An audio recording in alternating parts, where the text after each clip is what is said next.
asking me, literally, what's the truth versus what the narrative says?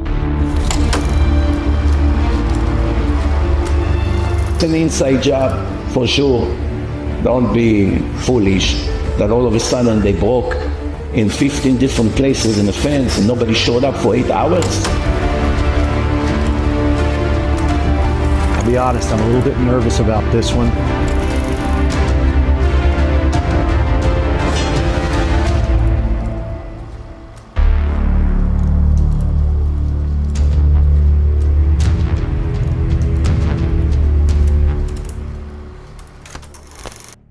Ladies and gentlemen, thank you for joining me this evening on this shotgun interview. I didn't expect this one to happen tonight, but it's going to happen. Thank you for joining me on J Slay USA, where we explore truth, expose deception, and inspire courage. Guys, I know my thumbnail was kind of foreboding for this show. You're talking about the countdown to noon on Saturday, what's going to happen. We've got a great guest tonight to talk about these things. But at the same time, I'm also in the middle of my series on heroes, where I'm highlighting people who are involved in ministries or involved in action, either at home or around the world, that are doing good, that are bringing love and light and food to try to help tell their story from their perspective, especially when they have boots on the ground. And today's return guest is Jason Jones. We are going to talk about current events, but we're also going to talk about his mission and, I guess, the direct messaging that he's getting from people in the Middle East regarding their thoughts and feelings about what's going on currently over there. So, Jason, so glad to have you back, brother. Thanks for coming on. Hey, brother. It's good to see you, Jeremy. Sorry I've been so challenging. Forgive me. Hey, dude, if I'm going to forgive anybody, it's going to be you, because from the beginning of this year, we did our first interview, I believe it was back in November. And then, of course, the holidays came up, and the moment the new year happened, you hit the ground running. You said you're going to be in Syria and I believe in Gaza. So you've been back and forth, maybe multiple times. I know maybe multiple weeks. So give me your synopsis so far, not politically. I don't want to hear about the politics yet. I want to hear about your work and your travels since maybe January 1st this year. What's the latest? Thanks, Jeremy. Well, first of all, I want to start with some good news. And I just want to also say, as a Christian conservative, that's been advocating for the families in Gaza and in the West Bank, among other things. We work in Africa, we work in Afghanistan and the Middle East, we work in Mexico, and at the border. But, as a conservative Christian, sometimes, it's that Cranberry song, Zombies. You just feel kind of alone. Yeah. And you tagged me on Instagram when I was on your show last time. And you obviously, I think you have a very diverse following, but a lot of Christian conservatives. And I try to tell my Palestinian Christian friends that there are so many Christian conservatives who are praying for you and whose hearts break for you. And so it's just, when I'm on your channel, when I was on your show, it was comforting. And I think that you're the hero, and the people that support you are heroes and that follow you. And so I'm just grateful. So I want to start with some good news. My organization, the Vulnerable People Project, it's a Christian apostolate. It seeks to do the work of the Christian laity, which is the works of mercy. It's to share the gospel of Jesus Christ by standing with the lepers of our time, at those communities facing ethnic cleansing and genocide that are outside of social concern. That's when I founded the organization over 20 years ago. Our mission was from the child in the womb to the child in Darfur. Now I can say from the child in the womb to the child in Gaza, or the families in concentration camps in Chinese occupied East Turkestan, or the Christians in Nigeria, or the Yazidi that are still in IDP camps in Iraq. So this is our mission. And so I'm also a citizen of the United States. That's different than the mission of my apostolate. And so that's when we talk about politics. But yeah, as far as VPP, I want to give you some good news, which is today we delivered thousands of hot meals at St. Porphyus Church to the Christians there. And we're actually going to do another with kebabs and hot rice and tea. Can you explain the geography of that? Because not many people are going to know that church. Where are we That's talking? in northern Gaza. And, for many of these families, it'll be the first hot meal that they've received. And we're also working on a massive distribution. Sadly, it's taking longer than we would hope, but the next 2 or 3 weeks of baby formula. And we're also going to be doing several thousand warm meals for orphans. children who have lost their parents Mm. in the war. And so this is just a little bit of good news. Yes. But, it's very dark. Now, The people are broken. And, we've put together a pretty comprehensive plan that we hope unfolds over the coming weeks and months. But, there are a lot of things at play. But in the tell us midst of about. it, yeah. Go. I didn't mean to cut you off at all. Did you have something else? Well, no, just in the midst of this, VPP is going to seek to do our very best to serve the people of Gaza, their physical needs, but also their spiritual needs, psychological needs. You have to think of the trauma, and Absolutely. and also to just try to. We're also looking at some programs that we can bring some joy in the Yeah. coming weeks and months if the peace holds, and the precarious peace that it is, if it holds. Tell us about the migration of people, because the way, and we've got a 10,000 foot level understanding over here, even if we're keeping up with it, because there's 1,000 news stories a day on that war and the 6 different countries that could get involved, all that stuff. But generally speaking, the entirety of last year was the starting at the top of Gaza. And if you go on Google Earth, I did it last night, and you look at, you can see the border wall between Israel proper and then Gaza. You actually can see bombs on the still shots and smoke coming up, and a lot of the destruction is right there in the middle. It's almost like they had kind of, I shouldn't judge it off Google Earth, but you definitely see destruction all the way down. The way it was told to us were they started at North Gaza, and then toward the end of the year, or middle end of the year in the fall, it got down to Rafah, and that everybody was driven down. So if you're saying you're going and delivering thousands of meals at a church in North Gaza, there's still a lot of people there. So what is the population distribution of Palestinians look like right now? Yeah, there are not a lot of Christians. So there are hundreds of Christians. There are 600 or so, and then there are Muslims and others that have sheltered in St. Porphyria's Church. And as a small Christian NGO that has never received nor will ever receive government money, we're trying to do our very part, which is to serve the Christian community primarily. But we've also evacuated a lot of wounded women who are Muslim and families and children. We evacuated in the early parts of the war pregnant women who were Muslim. But just practically, we would like to serve everyone in Gaza, but that's way beyond our capability. So right now, we're really focused at delivering aid to the Christian communities. And then through those communities, they're also very generous. Very early on, we were going to bring trucks to Holy Family Church. They were having about 800 to 600 calories a day per person that was sheltering in Holy Family Church, but they were at less than 600 calories a day at St. Porphyria's Church.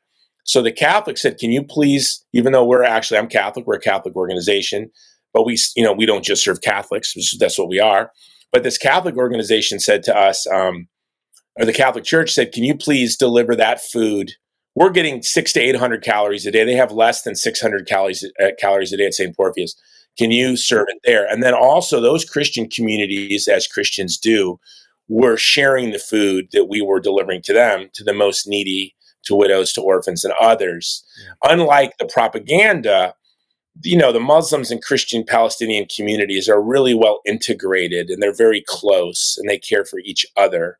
When the 2 Christian women were shot by snipers inside Holy Family Church's compound, it was 7 Muslim men that raced to care for them that were then shot at by Israeli snipers. So, the last thing I want to do is inflame or try to exacerbate or create fissures in the different Palestinian communities, whether Orthodox and Catholic or Muslim and Christian.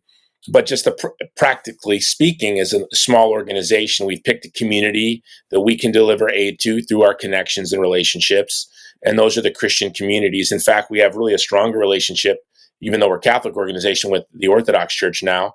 And so right now, the first thing is food.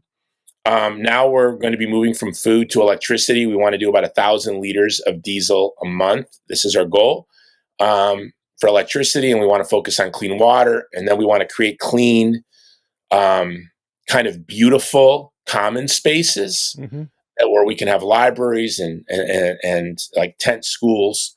And so this is sort of the order of service that we seek to do for the people of Gaza through our little Christian apostolate. interestingly, before I met you, I'd never heard of the Vulnerable People Project. Although now that I have, researched your organization, I've talked to you, a dozen times in the last couple of months. I know just how broad and how much support that you guys can provide. So this thing's been building a long time. I'd never heard of it. I think within American evangelicalism, we may not hear about your organization that much, and in fact, it's so hardcore Zionist. I think a lot of my listeners might hear you say that two women were shot by snipers, and they would think, well, that had to be Hamas that shot them. I guess there's two questions I'm asking really here. One, how are you getting the messaging out about Vulnerable People Project to grow it to the level you have, and the way that you'd like to continue that in the future?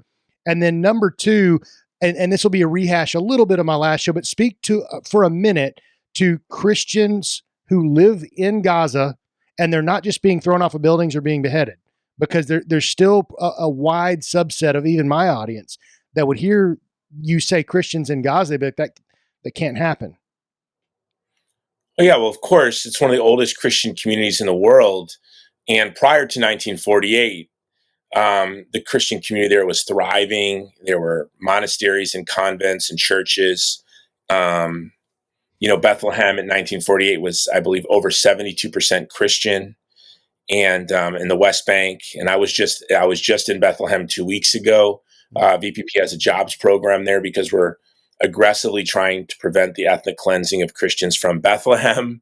But it is shocking how many Christians will say to me, "There are Christians in Bethlehem. When were they converted?" And just like, can you stop for 1 second and say that again out loud? Like, there were no pilgrims, there were no missionaries from New England arriving in Bethlehem. There have been Christians in Bethlehem from the first century. And it's just so strange that people are surprised to know there are large, thriving Christian communities in Lebanon, in Iraq, in Syria, in Ethiopia, in Egypt, in Sudan. And these Christian communities have been there with unbroken since the first century. The Palestinian Christians, now there are Armenians that fled during the genocide into the area, but obviously there have been Christians there since. The Palestinian Christians descend. And you know what I love about the Palestinians? They're really my favorite people. They're very unique. They're very beautiful. They're very kind. They're not radical. They're very smart, unlike what Jesse Waters said on Fox. They're known as the most educated people in the Middle East. They have a higher literacy rate than the United States. But beyond all that, because what does that even matter? Like, if they 100%, like the Yazidi have a very high illiteracy rate, but we weren't using that to justify the genocide of the Yazidi. Yeah. Oh, I think a guy like Jesse Waters is saying that to justify whatever the Israeli government or Netanyahu wants to do. Yeah, it's absolutely disgusting. But what you find with the Palestinians is the exact opposite. That they are so wonderful, so kind, so decent, so forgiving. And would that go for Muslims as what? Muslim Palestinians? Yes, 100%. Not to say that Hamas is my cup of tea. They're vicious and brutal. They've arrested and tortured Christian friends of mine. Okay. So, but we have to ask, where does Hamas come from? Who funded Hamas? We just saw this week, thanks to Doge, that the United States has been funding Al-Qaeda, ISIS, the Taliban, fueling Islamist extremism across the world.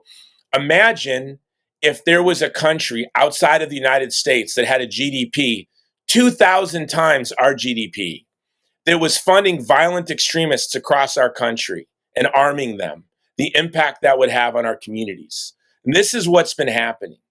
And under the 750 years of the Ottoman Empire, 86 religious communities thrived. Now, there were enthusiasms of violence. The Middle East is really Sleepy Hollows knit together, and traditionally through an empire, and that has the problems of Sleepy Hollows, but it doesn't have sort of what we've had in the West, which is sort of this mechanized, organized, systematic, ideologically driven genocidal violence. So sort of the calumny, look, under the 8 years of the Bush administration, we saw almost the complete eradication of the Christians in Iraq, Christian communities that survived from 600 AD until 1948 just fine. there were challenges. Obviously, just like Sure. in Europe, we can look at all of the religious wars, the 30 Years' War, right? War after war after war that we've had religious wars.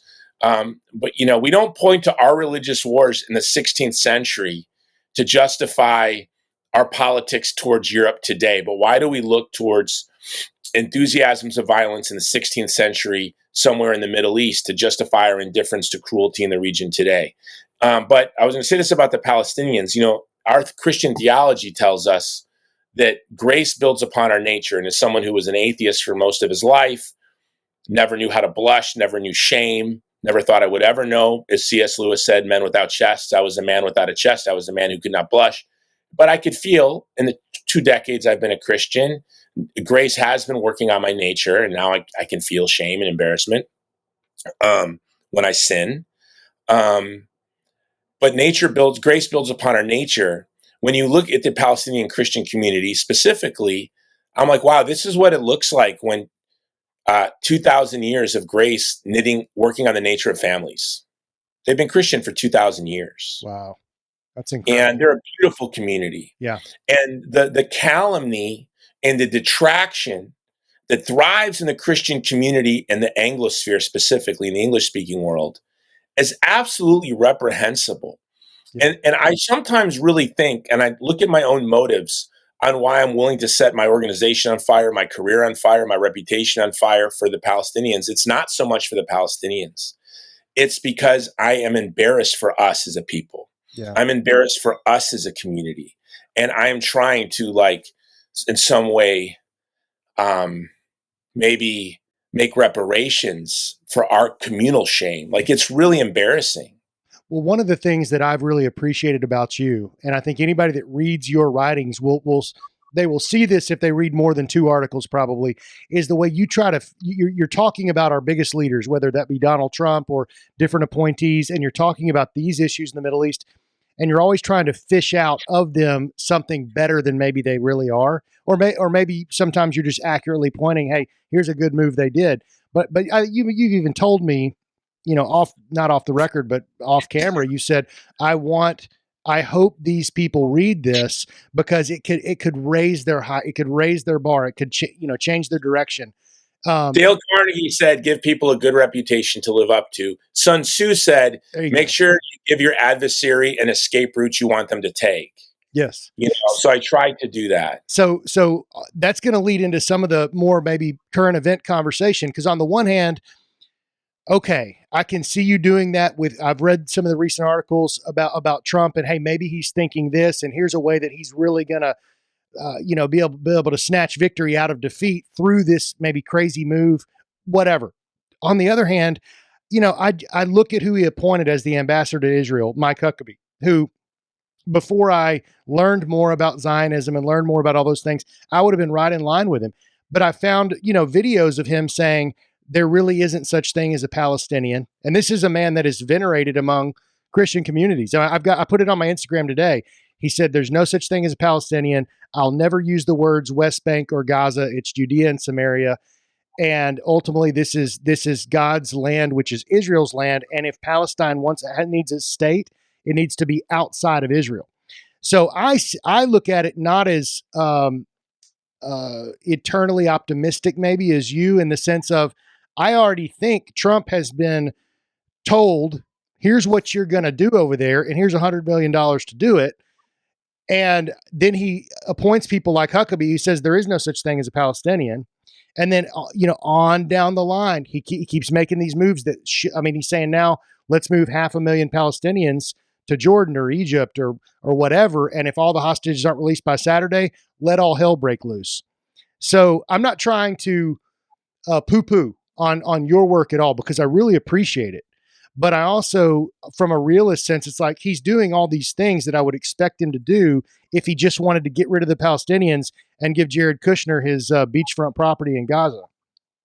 Okay, I'm going to be very, I have to try to work with these people through my work at the, we do have pretty good relationships into the administration, but I'm going to speak very plainly.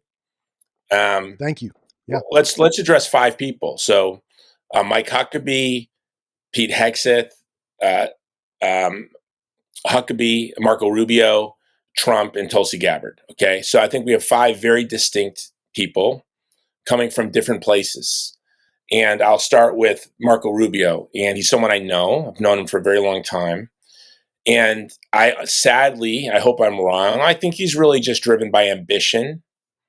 And that's about it. So I'm actually kind of pleasantly surprised in some ways. His thoughtlessness and the cruelty in which he speaks on Gaza obviously is horrifying. But in other ways, the way he kind of fell in line with Trump, I guess it just leads to he's ambitious and he knows where his bread is being buttered. So, Rubio worries me profoundly. Pete Hegseth, I call him a bro-Zionist. He's just sort of like, whereas Rubio's just ambitious. If that's whichever way, whatever position, when you hear him speak on this issue, this is clearly somebody who's pandering to power. That's what it is. Bro-Zionist is cool because I can see Hegseth hanging out with like the special team SEALs, talking about taking out the Taliban. Like that, it's part of that mantra. Not very thoughtful. Yeah. He's got the Jerusalem cross on his chest, yet he holds to policies that would eradicate the Christians of Jerusalem, I guess in a way, many of the early crusaders slaughtered Christian communities on their way to Jerusalem. But he's just a bro-Zionist, and he really trusts the people who tell him, the nonsense, this Christian Zionist, a heresy, so he just kind of trusts them because he doesn't take his faith very serious. He may think he does, but clearly he doesn't. He's not well formed. I don't think he's put a lot of thought into his worldview when it comes to his Zionism. But, and as many of my conservative friends have said, they didn't think about this issue much, but it's just, these are teammates in the right, the coalition of the right. And they may not really care much about the Second Amendment or tax cuts or the fair tax or the flat tax or, sort of all of these little tribes that make up the right, but they're just part of the team. And I think Pete Hegseth is just, the Zionists are a part of the team. Yeah. And it's part of his identity of being kind of a tough guy, macho guy. Yeah. So, well, I mean, I know a lot of being an athlete and having hung around a lot of the special teams guys now with some of the research I've done. I've interviewed many on my show. I really identify with their mentality, and they're going to look to theological leaders that they can respect. And he has one right in front of him, being the ambassador to Israel. So if he's got a theological question, he's going to go to Huckabee and be like, "Hey, man, like, are we sure about the?" And Huckabee's going to back him up at every point. And so let's get to Huckabee. I know Mike Huckabee. He's been on my podcast. I've known him for 2 decades. And he would recognize me. He know me. I know his daughter. I used to work with his son-in-law, Brian, and I know them. Mike Huckabee, I think I've said this on your show. I know I've said this on other shows. He's a better man than me. He's a more thoughtful person than me. I think he's probably more prayerful than me. I think he spends more time thinking, praying to God. I just think he's a very sincere, good Christian man. But sadly, he really clings to an ideology or heresy that's repugnant. And good people can be addled by horrible theology. And you know this because you used to be a Christian Zionist, and you weren't a vicious and cruel person. Mm-hmm. He is a good man. Huckabee is where I place my hope. Huckabee is really where I place my hope, because I think Mike Huckabee wakes up every day and wants to please Jesus Christ. He really does. And I believe he's very sincere. The problem is when someone, if you've ever had a friend that's been conned, whether they believed in the COVID vaccine or whether they were sucked into some multi-level marketing scam, the deeper someone gets into a con, their pride, their identity is so much is tied up into it. And now he's a public figure. Obviously, he's a public figure. Yeah. And so try to extricate himself from a con that he probably holds to his Christian Zionism more strongly than he holds to the belief in the Trinity. So I've because he's been inculcated in billions of dollars of military grade propaganda has been driven into him through the church and the churches. Also his friendships, his professional alignments, his ministry alignments. They've written books about this subject. Like to question it or to go back on it now would be a massive, massive change. So we got to pray for him. we got to pray for him. And I think he's a very good man. And the fate of Christians in the West Bank specifically, and the fate of the people of the West Bank, not just the Christians, may be in Huckabee's hands, which is really startling when you understand the cruelty of Christian Zionism. So, but I do like Mike Huckabee, and I do really think he's a good man. I think he's profoundly wrong, and I think that his error can lead to unimaginable cruelty. I just wish somebody like you could have a direct conversation with somebody like him. Yeah, I've had it, and I'm working about this topic. No, not this topic. That's what I mean. Somebody that he knows, because if I had the conversation with him, I might not be as kind as you, but he can't. But I've also not been to Gaza. I've seen videos of horrific things, and I know the death tolls and all that. But Huckabee has been a tour guide in Israel. Like he's bragged about it hundreds of times. He did a tour. He took a lot of very powerful, influential people to a tour. And there was a movie that I helped. I worked on. I was a co-executive producer on. I actually rewrote the ending of. And it's on the Holocaust. It's called Sing a Little Louder. You can watch it on YouTube. It's a powerful film on the Holocaust. And it's actually about people who were silent. They actually distracted themselves from the cries for help from the Jews that were stuck on the train. It's a true story. Yeah. When a train broke out in front of a church. And at the end of the film, actually, this is the part that I wrote, I didn't want to make it just about the Jews, and I didn't want to make it just about the Germans being evil people. I wanted to make it about us. And so at the end of the film, I have a television as the credits are rolling, and the channel keeps changing from genocide to genocide to genocide over the 20th century and the early 21st century. And that was my way of saying, we just can't point our fingers at the Germans as if they were exceptionally evil. We all have... we all will distract ourselves from the cruelty that we see right before our very eyes. And Mike Huckabee showed my movie on the buses of his tour, not just in Israel, but when they went to Poland and they went to Auschwitz.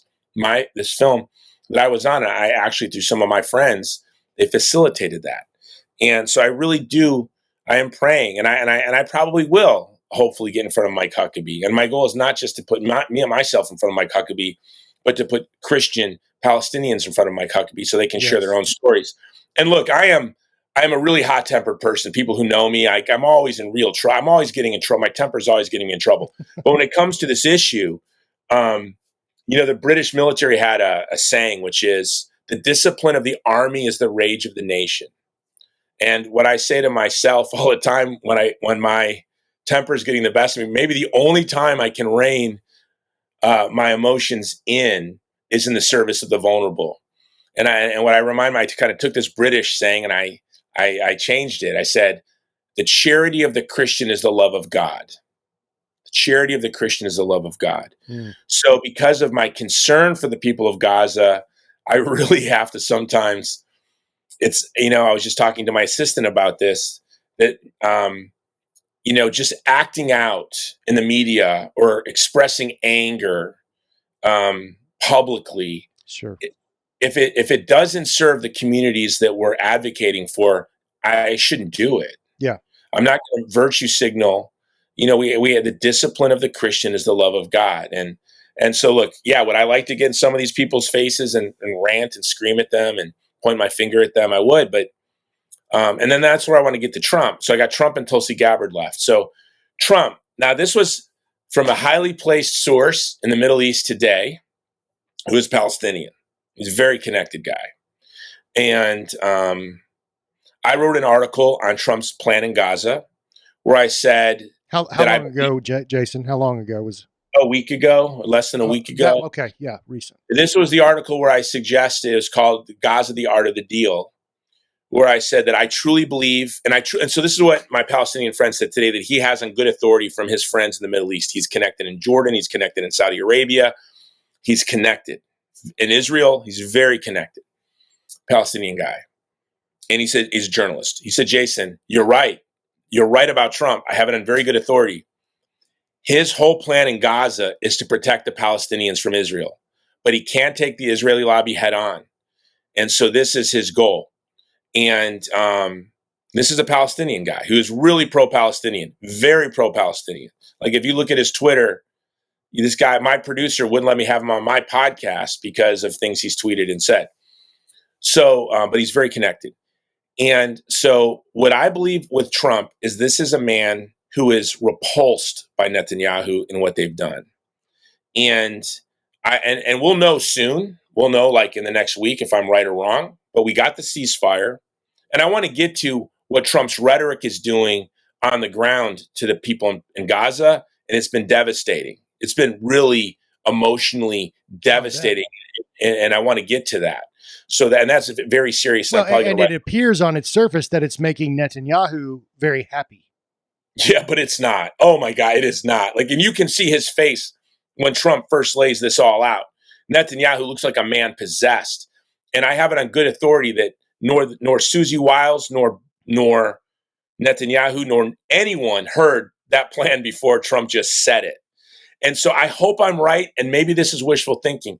And by the way, this has nothing to do with the impact of the rhetoric, the very devastating impact of this rhetoric and these violent swings from Trump on the emotions and the morale of the people of Gaza, which has been really severe and cruel. So I want to get to that. But what do I truly believe Trump's intention is? He's desperately flailing around trying to prevent the ethnic cleansing of Gaza. Now, we'll see. Before you move on, and I'm sorry, I don't want to miss this. He did inadvertently, or maybe on purpose, say something with Netanyahu right there that should have been a massive embarrassment and a wake-up call to guys like Huckabee who wouldn't want to even think about this when he said, there's probably, I think he gave a number of Palestinians that were left that they would have to move. And if you know the real number that was there before that, it means that like maybe 500,000 have been killed. And he said that. Now, I don't know if it was on purpose or accident or whatever, but people that know the numbers of Palestinians were like, oh, wow. He just admitted that. He also said that civilization has been destroyed. Yes. But Netanyahu was like grinning. Maybe it was through clenched teeth, but he seemed to be. He looked like a man possessed to me. He looked like someone, he was getting an exorcism. And maybe I'm wishful thinking, and maybe I'm flailing around. But there's something else that made me very angry. But then now as I begin to think about it, I'm like, whoa, there are American military contractors flooding into Gaza now. And at first I found this horrifying, right? Yes. But you're not carpet bombing a place. You're not dropping 2,000-pound bombs. You're not sniping civilians in the presence of American military contractors. And so I'm really being hopeful. Maybe it is really a good thing that there's going to be American military contractors manning those checkpoints. Maybe that's a good thing. Hey, I'm with you. I don't want to take away the hope. What about on the other hand, though, the Moab, I think it's not 2,000, it's like 10,000-pound bombs that Douglas McGregor was just talking about today, saying we just, we're giving them that now or selling it or something. Yeah. I mean, look, let's get to the right. So here's my hope. My hope is, and then I want to get to Tulsi Gabbard, but my hope is that that really Trump is committed. And if the Trump administration moves on the word, you can take what Trump has said over the past week, and go in every direction. It's very confusing. If we see the ethnic cleansing of Gaza or a continuation of the war on Gaza, I'm done, right? Everything good that he's doing, it's to me for naught. And I would say in the article I'm sketching is, if this is to go this way, that Trump is the best mayor that Capital City has ever had. Go this way being which way? I mean, toward the ethnic cleansing of Gaza. So, what I mean by that is he's the best mayor that Capital City has ever had. We won't have fentanyl. We'll clean up our streets and our cities. We'll clean up corruption, and but we're going to still be slaughtering people in District 7. This is the Hunger Games, Right. And so Capital City will be cleaned up, but don't worry, we still have Hunger Games, and we'll still be mining for cobalt, with children by hand, and we'll still be ethnically cleansing the Palestinians, and the Uyghur will still be slaving away in East Turkestan and CCP concentration camps. Well, and the sad thing for the Vulnerable People Project and you is if that happens, as long as the American businessman is doing just fine, they won't even pay any attention. Yeah, well, that's why I founded VPP. I founded VPP. I don't know if I told you on the show why. Did we talk about this? I didn't mean to throw you off topic, but I don't. Yes, because your girlfriend and yeah, when I was in high school and I was away at basic training, her father beat her up and forced her to have an abortion. And then as a young soldier on deployment, I just realized as a young man, as an 18-year-old infantryman, I wanted to help men defend their families when no one else would. And I don't care. I don't care if I'm waiting tables. I'm surprised at how well VPP has done. I thought I would be waiting tables my whole life or working at Blockbuster, which doesn't exist anymore. So that's not going to be a possibility. But I'm really surprised that I have been able to get as much support as I have had. We advocate for people that people just don't really care about. To have a conservative organization, a conservative Christian organization advocating for Uyghurs and Muslim Uyghurs and Palestinians and to have any size base of support to me is surprising. And I love my donors. I love the community that we have knit together, and I'm really grateful for them. But you're right. I don't care. I didn't find VPP. I didn't found VPP to grift. And during the first Trump administration, they walked me into USAID, and they were very generous and kind. And these conservatives at USAID at the time really wanted to set me up with a massive grant from USAID. And I said, no, I'm not taking your money. And I'm really glad now. Yeah. But no, you're right. If we swing that way towards, Trump being the best mayor capital city has ever had, I'm sure our work will be uphill battle because things will be great for America and the Palestinians will just be on the pyre, and the Christians in India as well, because we've been ignoring the crimes of Modi against the Christians.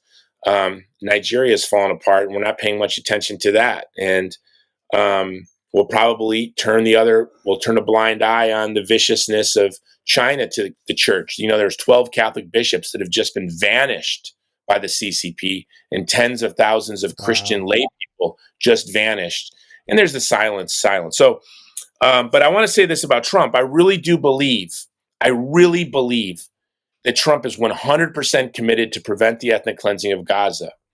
And, I could be wrong, and I'll come on here and say I was wrong. And maybe this is just wishful thinking. But I think that is consistent with Trump over the past 30 years when he's talked about war and violence and genocide. And so this is what I believe. And I think he's flailing around against very powerful special interests trying to do that. We'll see. I've got questions about Trump, but I want to get to Gabbard. Can I address the rhetoric? Can I address the rhetoric, though? So the confusion, Trump's rhetoric has been devastating. When a Christian layperson in Gaza, I said, "Listen, I'm desperate to know how to respond. What do you want me to say to the American people? What do you want me to write? What should I say? Because I'm kind of confused on what to do right now, what to say right now, what to advocate for right now." And this Christian layperson said, we used to, we used to separate our families so that some of us could survive. But now, we stay together so we can die together. We want to die. And we want to die together. And after just listening to Trump over the past week, what I would ask you to ask the American people is to just drop an atomic bomb on Gaza.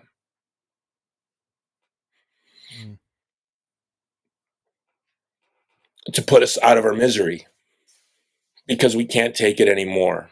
Yeah. And so I really do believe that Trump is battling against a powerful interest that he can't escape, that fills his administration, that filled the Biden administration, that is at every level of the State Department, that owns Congress, period. Congress is owned. And I do believe he's flailing around But the reality is, and I believe his intention is to prevent the ethnic cleansing of Gaza. But you have to imagine that people that have been battered, they're malnourished, they've lost family members and friends. Like the Christians, 90% of their homes have been destroyed, flat and gone. A Christian gentleman today who's been managing my logistics and the distribution of our food. I mean, I could read you his texts. I'll send you screenshots of his texts. Utterly broken and despairing. He showed me, he filmed his walk from the church to his house, and it's nothing but rubble. And he showed me pictures of his mother who was damaged, whose leg was just destroyed. It's just, destroyed. Her leg was just turned to mush in a bombing of the church. And so where I truly believe, and this is hard for like a lot of people to see, this is where my assistant, friends of hers, she's Muslim, my assistant, and she said friends of hers, were upset with me or my organization because we're not out there railing against Trump. And I said, I could rail against his rhetoric, but what good is that going to do for the people of Gaza? We have to be thoughtful. We have to be artful. Like our work, our battlefield is relationships with human beings. Yeah. And so I do believe we're stuck between Trump's rhetoric, but what I think his intention is. His rhetoric has been devastating. And look, maybe I'm wrong. Maybe he means to ethnically cleanse Gaza of 2 million people and, turn it into resorts for a son-in-law to sell. I don't believe that, but I could be wrong. And then so I think that's where Trump is. Trump is. Let me ask you a question on your terminology there. When you use the words ethnically cleanse, a lot of people might think that means have everybody killed. No. But it also could mean what Trump was, saying in his rhetoric is we're going to move them all to another country. That's another term. That's another way to ethnically cleanse is to migrate, correct? Just like what the Azerbaijan did to Artsakh. And I'm glad you brought that up because I'm a wonk. I don't think of myself as a wonk, but, I studied in undergrad and grad school, genocide and democide. And so I use these words in a way that's maybe technical. Ethnic cleansing is not genocide. Ethnic cleansing is just removing people from a space. So last October, or 2 Octobers ago, Azerbaijan, funded by and armed by Israel, supported by Christian nationalist Hungary, while Russia looked the other way. So for those on the alt-right who look to Hungary and Russia as the great defenders of Christianity, you're wrong. So Israel funded and armed Azerbaijan. Hungary blocked military aid for Armenia and the Christians of Artsakh, and Russia abandoned their commitments to these people. They were removed by Azerbaijan from an area where Christians had lived since the 3rd century, Artsakh. That's ethnic cleansing. And so, no, I don't believe that Trump is going to, no, it's not, there will not be a genocide of these people. But there will be a removal of them from Gaza. That would be ethnic cleansing. And so, no, I don't, they're not going to kill 2 million. Yeah, I was just making sure people understood your terms. Yeah. Thank you for that. And so, I think Trump is desperate to prevent the ethnic cleansing of Gaza. I think he's desperate to do that. And then, people wonder where Tulsi Gabbard's going to come in. And I think Tulsi Gabbard is not a Zionist. She's an American first realist that fought in Iraq. And she knows, she understands the various Islamist threats to the United States. She understands how we have funded and fueled these Islamist organizations to the detriment of our national interests. And she is very serious about protecting the United States and our national interests. So Tulsi is someone else who gives me hope. So I think there's hope with Tulsi. There's hope with Trump. And strangely enough, and this is where your audience is going to think of cuckoo bananas, as a friend of mine would say, but I really do believe that Mike Huckabee is a godly man who holds to a virulent heresy, Christian Zionism, but that really wants to order his life in a way that pleases God And so we should really work to inform him. At VPP, we're looking at different ways, taking out full-page ads, addressing Mike Huckabee directly, trying to set up meetings with Mike Huckabee, with Christians from Gaza. There's a spiritual I'm never blindness. going to give up. I'm never going to. A lot of people will tell me this won't work, that won't work, don't do this, don't do that. I'm like, well, then what would you like me to do? And I would love to do it. Yeah. No, I think you should do everything you can that's smart, strategic, and doesn't waste your time.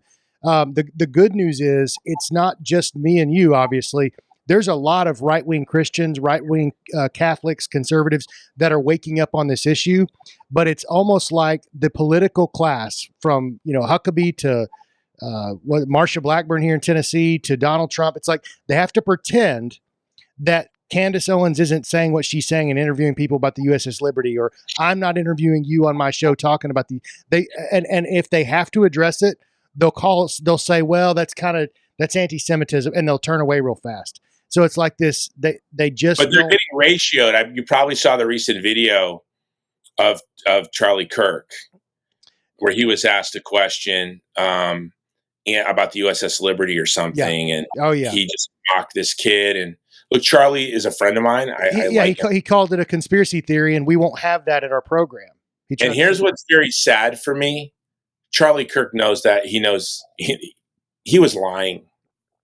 He was lying. Charlie Kirk was lying. And it's sad. It's sad. I won't lie. I've been asked questions that are uncomfortable to answer or embarrassing. And you just have to answer them clearly and simply and deal with the repercussions. And I don't know why Charlie had to lie. But it doesn't matter, because if you looked he was ratioed. He was trounced. Yeah. And they can pretend they're not being trounced. They can pretend they're not undermining their credibility. And now this is something that I really believe too. People keep telling me how courageous I am. I don't believe I'm very courageous. When I opposed the invasion of Iraq, actually, I was a young man who was very ambitious, and it was very hard because at the time I felt like I suffered greatly some consequences. Because I was chairman of the College of Young Republicans of Hawaii, and I had these aspirations. And obviously, I got kicked down a flight of stairs, opposing the invasion of Iraq in 2003. But I knew I was young, and I knew that I was on the right side of history, so I wasn't afraid. But now I know the ball bounces very fast. And it doesn't take any courage to stand with the Palestinians, because I know this ball is going to bounce very fast. Like in 2 years, in 4 years, in 6 years, in the next 8 years, no one's going to disagree with us, period. Not Charlie Kirk, no. So, but what good will that do the people of Gaza and the West Bank? Yeah, if the damage is already killed 500,000. We have to be very serious. This is not about my reputation. This is not about in 6 years, 8 years, when I'm getting an award in some banquet hall in Arlington, Virginia, for my courage from some Palestinian organization, which will happen for both of us. And it'll be sad, but who cares? Right? Because I don't think in 6 years I'm going to be canceled. They're going to be canceled, because this is the Gaza generation. Jeremy, you're the front line of it, and I really commend you. And you have a really big impact, brother. And so many people are there's so many people out there that they're having the courage to go out on platforms like this and speak, and they're making the difference. But I say this is the Gaza generation. People from 30 to 10, they can't get their faces out of TikTok and Instagram. They are staring at this catastrophe, and they're asking themselves, what in the world is going on? What is wrong with everybody? Yeah. And so this Gaza.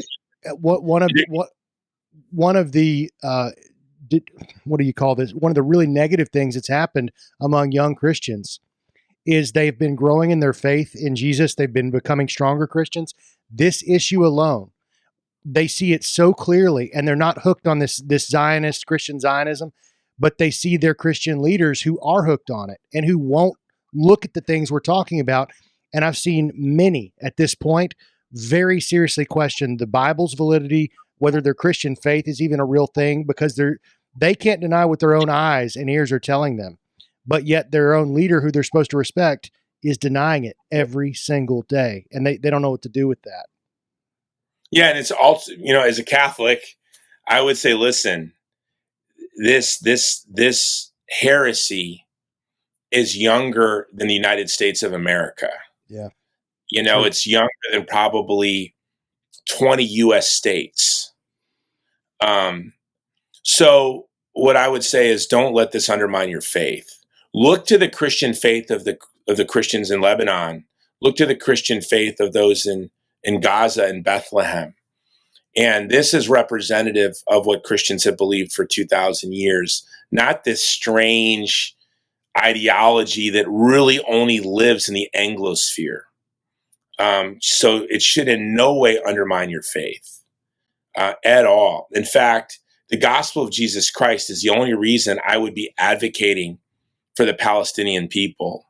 Why else in the world would I be putting my family's financial well-being, my goals and aspirations as a 53-year-old man? I don't want to have to work for that much longer. Why else would I do it? The only reason I do it is because I know God is real. That's it. Yeah. And I know that Jesus Christ wants me as a Christian man to order my life to serve the persecuted church and to love those who suffer, so that they know that they have dignity and they were created in his image and likeness, and God loves them. He wants us to kiss lepers and kneel next time to women who are caught in the act of adultery. And this is what he wants. And so this is what we do. So do not let this heresy chase you away from Jesus Christ. And that's what heresies do. They're scandalous. They're stumbling blocks. And Christian Zionism is a brutal stumbling block, Jeremy. That's another reason why I'm willing to set my career on fire, my organization on fire, because I know that it's a scandal. So if someone sees this goofy Christian, right-wing Christian fanatic who's pro-life and supports traditional marriage, advocating for the Palestinians, then hopefully that will make them pause and think. I'm kind of going viral actually this week from something Students for Life of America shared of me talking about pro-life. And I'm so happy because they tagged me and I started rapidly sharing pro-Palestinian stuff. I don't know if you caught that. It's like, I'm like, okay, da-da-da-da-da-da-da. Like, why am I doing that? It primarily wasn't for those pro-life kids who didn't agree with me. It was really because I thought a lot of these pro-life kids are also pro-Palestinian, anti-genocide, whatever we want to say. Yeah. And their faith is teetering because of the scandal that you just talked about. Yeah. And I'm hoping that they saw this video of me, followed it to my page, and they're getting hit by all these reels that I'm sharing supporting the Palestinian cause, that it helps, maybe catch them from falling away from the faith, as you said.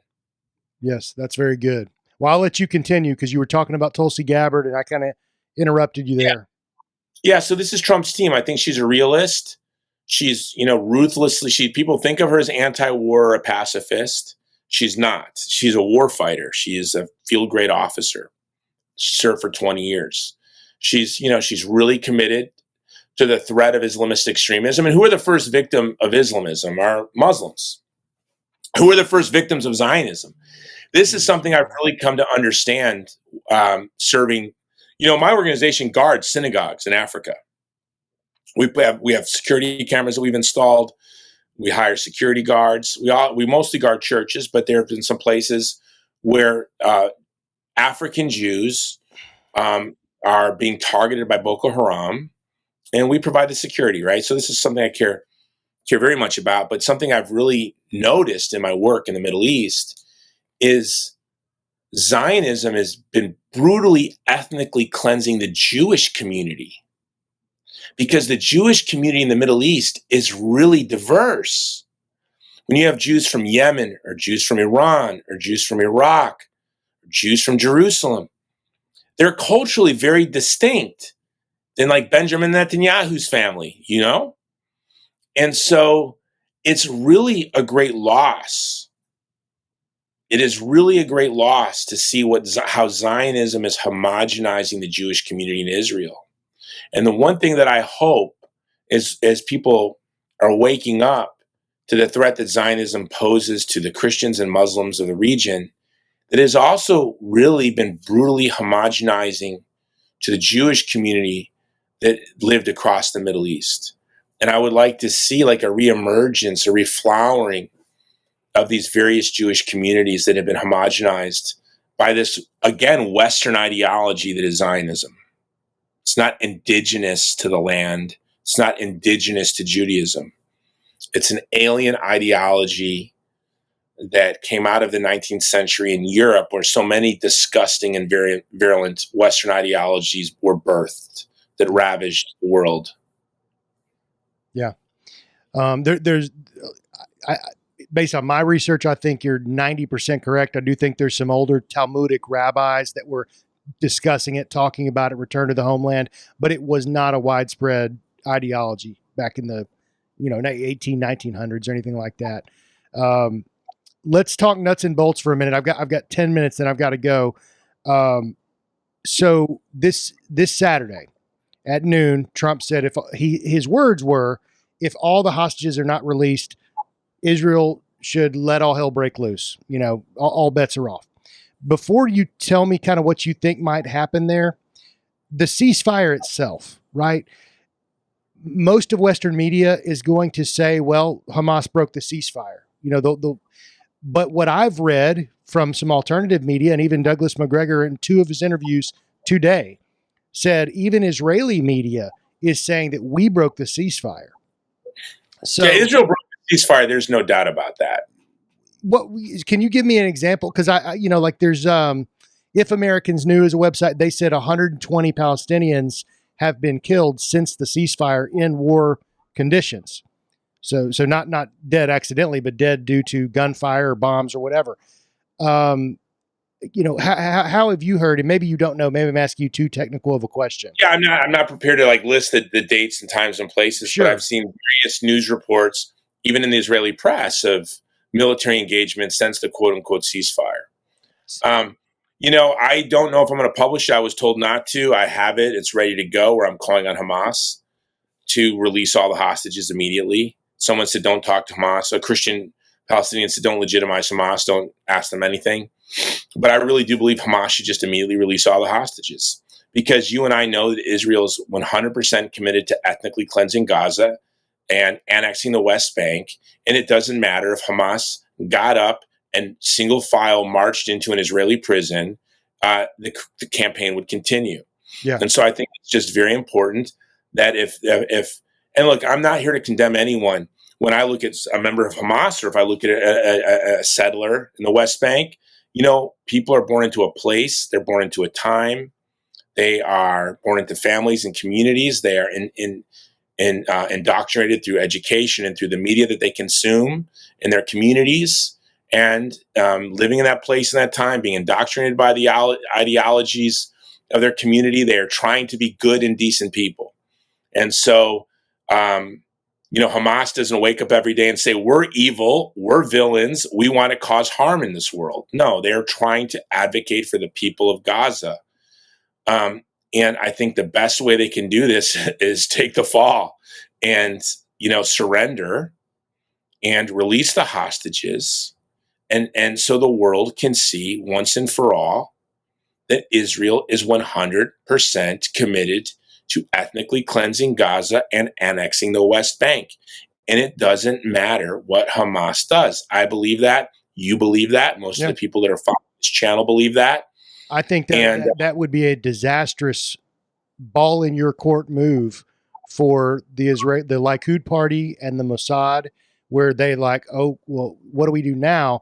I wouldn't put it past Mossad or Shin Bet to be working behind the scenes. This is, what do you call it?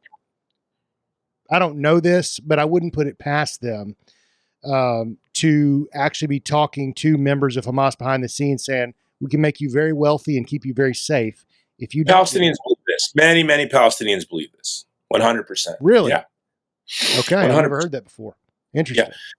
Yeah. No, I've talked to Palestinians who believe 100%. And embattled people cling to all sorts of conspiracies. And we live in a world with all kinds of conspiracies. Some true, some not. Yeah, right. I'm sure that's not. So, yeah. But, so I have this article I've written, and I was going to publish it, and a Palestinian Christian friend said, Jason, don't even address Hamas. But that's what I said. I was begging them to surrender and to release every hostage. Was it Khalil, your friend? Yeah, it was Khalil. I figured. Yeah, it was Khalil. I don't think he would mind me saying that. He said, "Don't." He was in a Hamas prison. He was brutalized by Hamas. He said, "Don't legitimize them." And so okay, I didn't publish the article. But I don't think all hell is going to break loose. All hell has broken loose. Hell is loose. Yeah. How much worse, other than killing more Palestinians? Now, if you go on Google Earth and scan over the land, a lot of it is scarred and bombed and war torn, and there's some areas that are not. So they could do more damage. But I mean, all hell breaking loose now. I just don't know how much more there is to go, other than just trying to get them out of there. Yeah, no, I mean, what could be worse?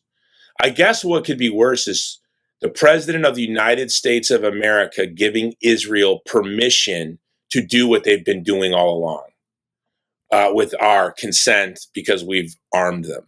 Yeah. But, and funny enough, your friend Doug Mills, prior to all of this, prior to Trump saying, we're going to own Gaza, we're going to rebuild, make it beautiful. I believe that's his name, Doug Mills, right? Kurt Mills. Kurt Mills. He was on the Tucker Carlson show before any of this went down. And he said Netanyahu has two political options to remain in power and to potentially not go to prison. And one, that's to keep the war going in Gaza or take the war to the West Bank. And Tucker was like, well, are you sure? He's like, yeah, it's his only two options. If he wants to remain in power and not go to prison. And the war is in the West Bank. Let's be clear. The war is now in the West Bank. And it's horrible. And as I was leaving the West Bank, the day I was leaving the West Bank, it began. I didn't realize what was going on. I had to walk several clicks in Jericho. I saw there's a picture. I don't know if you saw it. I posted of me walking on the road to Jericho. Wow. Because the checkpoints had just blocked traffic. Keep talking. I'm going to try to find that. It's on my Facebook or Instagram. You'll see me. And I just took this selfie. And it's me. And you'll see Khalil. Khalil's like, it's dangerous. What are you doing walking there? But this is going to sound crazy. I had 36 hours to get from the West Bank to the hill country of Texas because my son's scout troop had a camping trip and I had to make it and I was not going to miss it. And the traffic was blocked up, that I just grabbed my duffel bag and my backpack. Did you find it? Is this the one where you got a backpack on wearing a wild card boxing shirt? No. Yeah, that looks like a nice area there. I'm on the Jason Jones show. That's the Trump Hotel. That was with Brad Phillips. Yeah, I was thinking that didn't look. The Persecution Project Foundation. He's a great man. He's in the Nuba Mountains of Sudan right now, evacuating Christians from Khartoum. But he just sent that to me, so I shared it. But you'll see it there. Maybe you could post it. It's a funny picture. But yeah, no, I just had to walk. The truth is, if I would have realized what was happening, I would have went back and I would have gone back to Bethlehem. Because it was sad. Within 24 hours of me leaving Bethlehem, they were really under siege. And the families of they're so wonderful. And when you go to the Bethlehem and you go to the West Bank, and Jeremy, I would like to invite you. BPP would like to bring you to Bethlehem in the coming months. Maybe we could even with your audience do a tour. We could do tours, and you can go to the Church of the Nativity. You can pray at the very place where. As a Catholic, forgive me, I'm going to use our terminology. The Blessed Virgin Mary with St. Joseph gave birth to the second person of the Trinity, our Lord and Savior, Jesus Christ. And you can go to that very spot, where Palestinian Christians have been worshiping for 2,000 years. And these are wonderful people. It's just a normal place when you realize it's just like your neighborhood. The only difference is I'm going to give away a secret of Bethlehem they may not want us to know. They have the best Bethlehem. The West Bank is famous for the best. I don't know if they're famous, but they know it. They have the best French fries in the world. I'm going to call them West Bank didn't fries. Expect you to say that. I wouldn't expect that. I'm a foodie, right? So they're French fries. Like I'm from the south side of Chicago. Like I love French fries. Their French fries are literally the best French fries in the world. I was with Reverend Munther. And after church, and by the way, man, what a beautiful community he has. He's an evangelical Christian, evangelical Lutheran. And I went and I prayed at the Church of the Nativity where Christ was born. Well above me in the Church of the Nativity, I was in the cave. And above me, the Armenians were celebrating Christians. So the Armenian Orthodox were celebrating Christmas. We're having their Christmas while this was just 3 weeks ago, while I was praying. The very spot our Lord was born for like an hour and a half. Then I went to my Catholic Mass. Then I walked from there to the Evangelical Lutheran Church for their 10 o'clock service, which was quite beautiful. And then I went with Reverend Munther and his wonderful family and his sons after church service. And his sons love hot wings, like whose sons don't like hot wings. So we went to a burger place. We had hot wings and we had French fries. And I said to Reverend Munther, how come all of your restaurants have the best fries? He goes, oh, we're known for that. We have great fries. And I looked at the Reverend Munther, I don't want to say it, but he's a hero. And I worry for him and I pray for him. And when you go there, this is not a mythological place. These are not mythological people. It's a real place. They are real people. They do real people things. They have real families. They have real hopes. They have real dreams. Their kids have real bicycles. They ride around their real neighborhoods. Oh, yeah. Well, their husbands and wives sit in their real couches, drinking wine, listening to Glenn Miller or whoever they listen to. That's who I listen to with my wife. And they're just humans.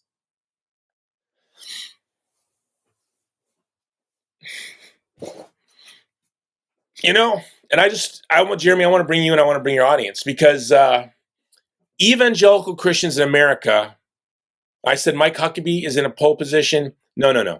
The evangelical church in America, God has placed the destiny of the oldest Christian community and their Muslim neighbors. Their lives have been placed in your hands. That's the facts. That is the facts. That is the facts. So, and again, they're not mythological people. It's not a mythological place. It's Bethlehem. In our mind, it's a manger scene. Yeah. No, it's just they're people. It's a real place. Well, thank you, Jason. People like yourself have come on my show and taught me that more than I knew before, and definitely my audience and many, many others that never would have given those people, didn't even know they existed. And now not only do they know they exist, but their heart's beginning to turn.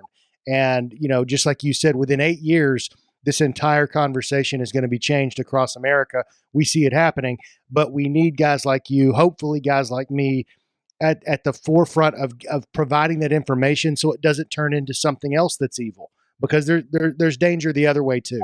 So I'm aware. Yeah, in our Gaza plan, one of our key concerns is the coming rise of Jew hatred and people confusing Jewish identity with Zionism. Yep. And that's absurd. And so you're right. Well, the devil, it's the Jewish leaders. It's the Jewish leaders that need to get a hold of that real quick, because they are actually trying to merge those two so that, and that's confusing people, because people are now like, well, you just told me if I'm anti-Zionist, I must be anti-Semitic. And that's coming from the Jewish side right now. So they got to be very careful with that. And all of us who can get very emotional and upset can easily be swayed too. And it's important to resist all of these temptations, And again, it's important for those of us who are Christians that are at the forefront of this, that we're at the forefront of the next ideologies of evil, the next enthusiasms of hatred and violence that arise. But right now, we have the very serious and real goal of preventing the ethnic cleansing of Gaza, preventing the annexation of the West Bank, and trying to force Israel to stop their cruelty, their brutality in both places. Absolutely. Yeah. Well, you've already given us, I think, a very well-rounded and thoughtful idea, especially of what you hope for and the optimism. And I hope and pray, Jason, that you're right about Trump and that you're right about Huckabee, and, something in the scales fall off his eyes in this area. And we will definitely be in prayer for Saturday and what's to come. My hope is that either Hamas lets all of the hostages go and the ball is completely in Israel's court, or they release, I think they said they were going to do double. Is that what you shared with me? Yeah, that's what I was told. This was from a reporter I talked to today. Today, I guess they were supposed to release 6. I've had a really hectic day just managing logistics in Gaza, and we had a lot of challenges, but by God's grace, we delivered the food. And Jeremy, tomorrow you'll see on our social media, if people go to Vulnerable People Project, You asked us, what do we do to get the word out? We are really bad at getting the word out. I always it's always in our strategic plan. We're going to really focus on promoting ourselves, but then we become so consumed in the logistics of the works of mercy that we do that become really all consuming. And, we're always like, maybe we should spend a little bit on our budget and marketing. And it's like, yeah, but we can send, baby formula with that money, or we can send a truckload of food or whatever. Right. But if you go to Vulnerable People Project, I think you'll feel this way when you went to our website or our Instagram. You're like, why don't more people know about this? Right. It's like kind of shocking what we do. I will say, people are like, you did all this? Like this week, we distributed food and coal across Afghanistan to the widows and orphans of our Afghan allies who were killed in action.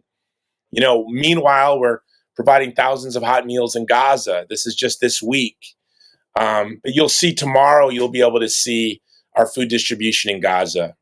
And I can't wait. Personally, I can't wait to see. I've seen some of the photos today. We're going to try to edit them so you don't see their faces. We want to respect their dignity, especially the women there. Culturally, it's important that we don't do that. But I've been able to see some of the pictures today, and tomorrow we'll be sharing those. That's wonderful. Well, Jason, last time you came on my show, I had you pray at the end. Let me pray us out, man, because I've got to run. My wife's waiting in the other room. Lord God, we don't know what's going to happen. We have hopes. We have wishes for our nation, for our national leaders, for Israel's direction, their national leaders. We wish it was all just honest all the time. We wish it was all transparent. We wish we knew. Lord, we don't. So all we can pray for is that Donald Trump and his administration makes the best decision for the most people to save lives, the exact way that Jason was describing it throughout the show, that he has hopes that it is everything he can do against an ethnic cleansing and everything to restore life, restore livelihood, to rebuild what's been lost, and to eventually improve. Lord, so technically on this stuff, it's hard for me to pray because I feel 3,000 miles removed, but I pray for the work of the Vulnerable People Project, Jason and his team being the hands and feet of Jesus. And I love, Lord, I've learned so much from the way that he can understand the depths of what is going on, the depths of the evil and the violence and all of that, yet still understand that to get messaging across, you have to come in love. You can't come in anger, maybe except at certain times. So Lord, I pray that I learn from that in my daily walk and pursuing these things. And I ask, Lord, for great blessings on his ministry, on the people that he's serving, and that through shows like this, there will be more donors. There will be more people that come to step up to the plate to try to help on this very large issue in our future. Lord, we thank you for who you are. We thank you that your words are true and that you've forgiven us of our sins. Lord, we love you so much. In your name we pray. Amen. All right. Thank you, brother. Thank you, Jason. Really, my wife has a steak dinner for me out there. I just came back from Muay Thai with my boys. Now I got to go eat a steak. Go do it, man. That sounds good. All right. Thanks, brother. God bless you. All right. Bye-bye.